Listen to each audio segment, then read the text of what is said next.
Allô, chef? Allez, François, je t'adore. Ça va, Grady?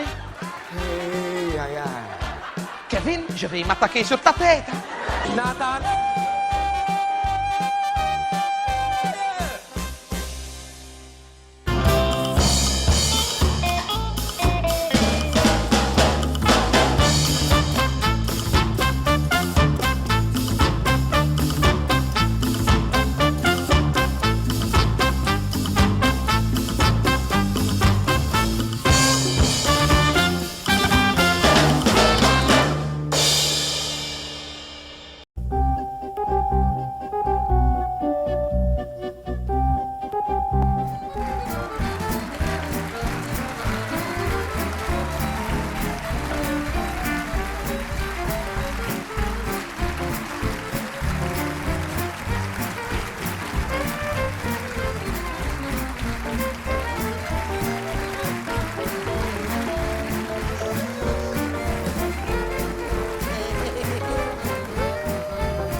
Ça me rappelle quand j'avais chanté à Télécrochet en 1924 à la Maison du Peuple de Hongrie. J'avais gagné une cafetière. Pas électrique, à ce moment-là, ça n'existait même plus. Oh, quel longtemps que je t'ai vu, ça va? Et on m'a dit que j'avais de la famille dans la salle. Qu'est-ce qu'ils sont, les thermoles?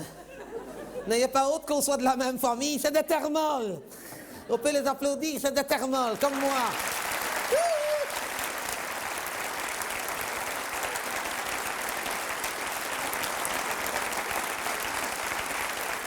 Hey.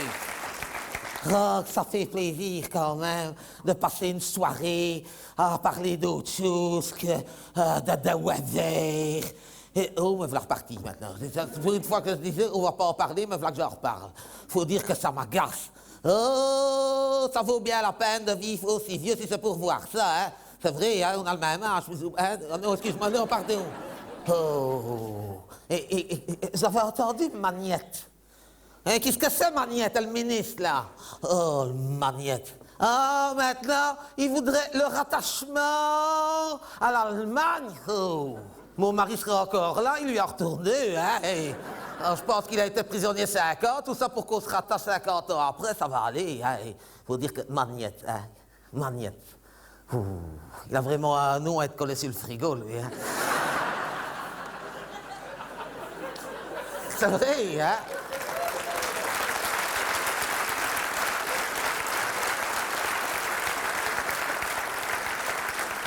Et ça m'agace, hein, tout ça fait. Les histoires avec les Flamands et tout ça. Hein. Oh, avec l'autre, là, avec Bart. Bart. Je ne dis pas, moi, quand j'étais jeune, il y avait Bert. Ah, Lancaster. Mais Bart, d'accord, mais Bart. Ah, j'en parlais encore avec ma cousine Berthe. Comment est-ce qu'on peut s'appeler Bart?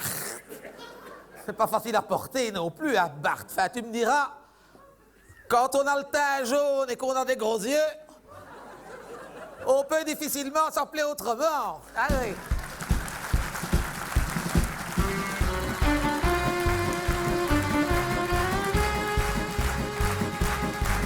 Il y avait Van de la Note et Elio Di Rupo. Et l'autre avec sa note qui voulait nous tondre la laine sur le dos.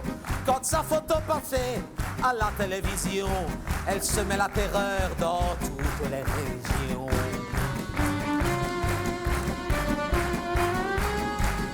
Jamais il ne se coiffait, jamais il ne se peignait. Il mettait même pas de cravate quand il allait au palais. Et quand il sortait de la queue pour faire son intéressant, il conduisait sa voiture tout seul avec ses 4 sièges pour enfants. 3 fois par semaine, il allait chez Albert et Paola boire une tasse de café et leur expliquer sans embâche qu'ils détruiraient le pays dont ils étaient reines et rois et qu'ils les enverraient droit au chômage. Il y avait Van de la Note et Elio Di Rupo et l'autre avec sa note qui voulait nous tondre la laine sur le dos. Quand sa photo passait à la télévision, elle semait la terreur dans toutes nos maisons.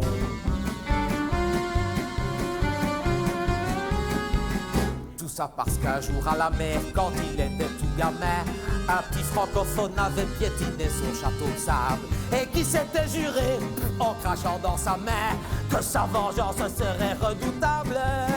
Depuis, il avait la sale manie, chaque fois qu'il parlait de nous, de dire qu'en Wallonie, on vit encore au Moyen-Âge, que les Wallons ne sont bons qu'à dépenser les sous, que les Flamands gagnent avec courage. Il y avait Van de la Notte et Elio Di Rucco, et l'autre avec sa note qui voulait nous tondre la laine sur le dos. Quand sa photo passait à la télévision, elle semait la terreur dans toutes nos maisons. Il aimait les bruits de bottes et les culottes de peau et les chansons rigolotes qu'on chante à l'ombre des drapeaux. Quand sa photo passait à la télévision, il semait la terreur dans toutes nos maisons. Il y avait Van de la Notte et Elio Di Rucco, et l'autre avec sa note qui voulait nous tondre la laine sur le dos. Quand sa photo passait à la télévision, elle semait la terreur dans toutes nos maisons.